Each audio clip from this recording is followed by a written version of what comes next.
अमेरिकी सेना को ईरान की सीधी चेतावनी है, ईरान में कदम रखने की भूल अमेरिका ना करे। अमेरिकी फोर्स को कदम नहीं रखने देगी ईरानी सेना।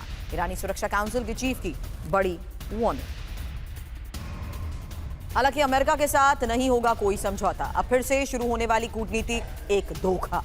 और ईरानी बासिज फोर्स के चीफ हुसैन ताइब की ये चेतावनी है, ईरान के लोग बातचीत के धोखे से गुमराह ना। और बहुत बड़ी जंग की ईरान की तैयारी, जहां मिसाइल फैसिलिटी पहुंचे ईरानी सेना प्रमुख। अंडरग्राउंड मिसाइल बेस का जायजा भी लिया। लगातार मिसाइल प्रोडक्शन ईरान कर रहा है।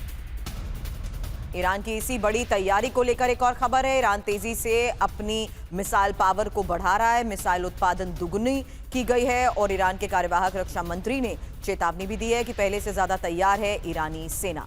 सैयद मजीद इब्न अल रेजा की ये चेतावनी है क्या, जहां विध्वंसक जंग की तैयारी में ईरान है और ईरान ने विध्वंसक हथियारों के प्रोडक्शन बढ़ाया है, मिसाइल और ड्रोन का प्रोडक्शन तेज किया है। आधुनिक डिफेंस सिस्टम ईरान बना रहा है, अलग अलग जगहों पर हथियार बन रहे हैं। ऑफेंसिव और डिफेंसिव सिस्टम इसमें शामिल। मिसाइल और हथियारों की सप्लाई नहीं रुकी है। ईरान ने कमांड सिस्टम में भी बदलाव किए हैं और दावा तो ईरान का यह भी कि दुश्मन को रणनीतिक मात दी है। वहीं अमेरिका का इकोनॉमिक वॉर पर ईरान की चेतावनी, जहां अमेरिका के ही खिलाफ ट्रंप ने खोला इकोनॉमिक वॉर।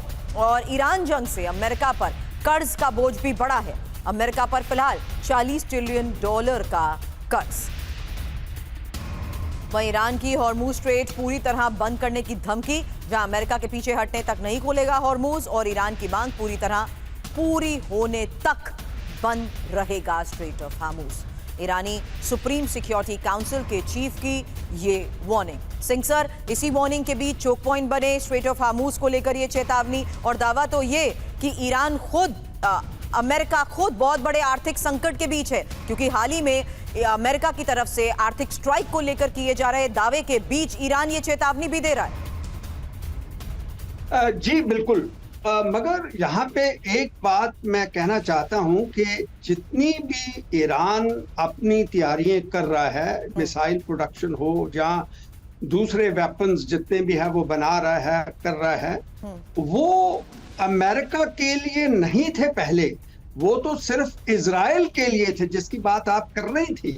क्योंकि इजराइल जो देश बना है ये सिर्फ 1948 में बना है और ये लोग जितने ये खाड़ी देश हैं उनका ये मानना था कि ये ऑक्यूपाई किया है इन्होंने, ऑक्यूपायर्स हैं, ये बाहर वाले हैं, जिसको हम हिंदी में कह सकते हैं। ये वेस्ट एशिया वाले नहीं हैं। वो हिस्ट्री 1948 से लेते हैं। मगर अगर हम 2000-3000 साल पीछे चले जाएं तो ये जो यहूदी लोग थे ये यहीं के थे। यहीं से इनको डायस्पोरा मिला था 47 AD के अंदर। तो ये दुनिया में फैल गए। फिर ये जब वॉर हुई 2000 साल के बाद ये लोग वहां पे दोबारा अपनी जमीन के ऊपर आ गए। तो ये लोग उनको समझते हैं कि ये बाहर वाले हैं, क्योंकि जो इस्लाम आया है वो 2000 ईयर्स के बाद में आया है। वो तो एडवेंट ऑफ जो इस्लाम हुआ है वो सिर्फ 607वीं सदी में हुआ है। तो ये जो तैयारियां हो रही हैं ये सिर्फ इजराइल को हटाने के लिए हो रही हैं, मगर उसके पीछे अमेरिका खड़ा हुआ है।